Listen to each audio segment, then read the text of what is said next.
जिस बात के ऊपर राहुल गांधी सहमति जता दे ना, वो अपने आप में एक जोक है। देखो, आज की डेट में भारत की इकोनॉमी को डेड इकोनॉमी कहने वाले की सोच डेड है। मैं आपको बताऊं, देखो क्या हुआ, इन्होंने एकदम तुरंत समर्थन दे दिया ट्रंप के बयान को कि ट्रंप ने जो बोला है वो बहुत सही कहा है, मैं पूरी तरह से समर्थन देता हूं। और आपको जानकारी के लिए बता दूं, राहुल गांधी के इस बयान से कई कांग्रेसी नेता भी जो है वो नाराज चल रहे हैं। उनको भी अच्छा नहीं लग रहा कि ये देश के ऊपर एकदम, अगर कोई बाहर ही आके भारत की कोई इंसल्ट करता है तो राहुल गांधी उसके मतलब इस तरह के बयान को इंडोर्स करने का काम क्यों करते हैं। राहुल गांधी के इन्हीं बयानों की वजह से बड़े बड़े दिग्गज नेता आज की डेट में कांग्रेस छोड़ के जा चुके हैं। इन्हीं बयानों के चक्कर में ही आज शशि थरूर जो है वो थोड़ा कांग्रेस से अपने आप को दूर कर रहे हैं।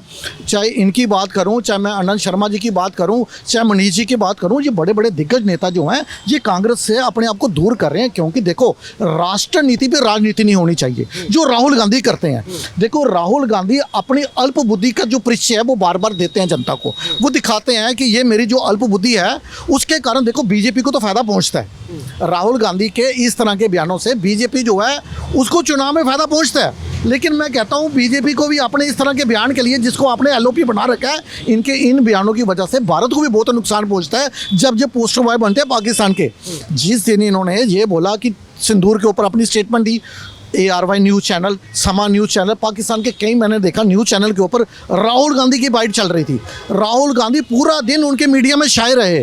क्या राहुल गांधी को पाकिस्तान में चुनाव लड़ना है? ये जो वहाँ के पोस्टर बॉय बनते हैं, देखो इस तरह का व्यक्ति जो है, देखो मैं आपको बताऊं, भारत की राजनीति में जो इस तरह की सोच का जो व्यक्ति जो पाकिस्तान का पोस्टर बॉय बना है और जिसके बयान को इंडोर्स किया जाता है UNO के अंदर, भारत की राजनीति में जो इस तरह के व्यक्ति आए हैं उनसे निपटने की पहले ज़रूरत है। जो पाकिस्तान में बैठे आतंकवादी हैं उनसे तो हमारी सेना निपट लेगी, लेकिन जो इस तरह के भारत की राजनीति के अंदर जो इस तरह के गद्दार बैठे हैं उनसे निपटने की सख्त ज़रूरत है। राहुल गांधी तो कह रहे हैं कि ट्रंप बिल्कुल सही कह रहे हैं। क्या आप सबको नहीं पता कि भारत की इकोनॉमी डेड इकोनॉमी है?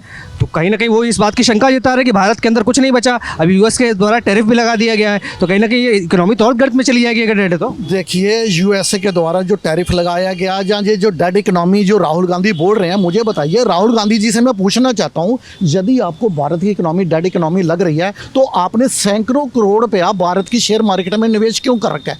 पीछे एक डाटा सामने आया, मात्र 4 महीने में राहुल गांधी ने शेयर मार्केट से 45 लाख रुपए की कमाई की। तो ये डेड इकोनॉमी यदि होती ही तो वो इतना बड़ा निवेश करते राहुल गांधी अपना? बिल्कुल नहीं करते। लेकिन ये जो बोल रहे हैं कि अडानी के चक्करों में आकर भाजपा ने देश की इकोनॉमी को बर्बाद कर दिया, इनके बयान को जो है वो कोई भी सीरियसली नहीं ले रहा। राहुल गांधी को पाकिस्तान वाले सीरियसली लेते हैं, ये भारत के या भारत के नेता या इनकी अपनी पार्टी के नेता जो हैं वो सीरियस नहीं लेते। लेकिन इसके ऊपर मैंने आपको फिर बोल रहा हूँ, जब भारत की राजनीति में यदि इस तरह का LOP बैठा है तो भारत को बाहर से गद्दारों की कोई ज़रूरत नहीं है, पहले इस गद्दार से निपटने की सख्त ज़रूरत है।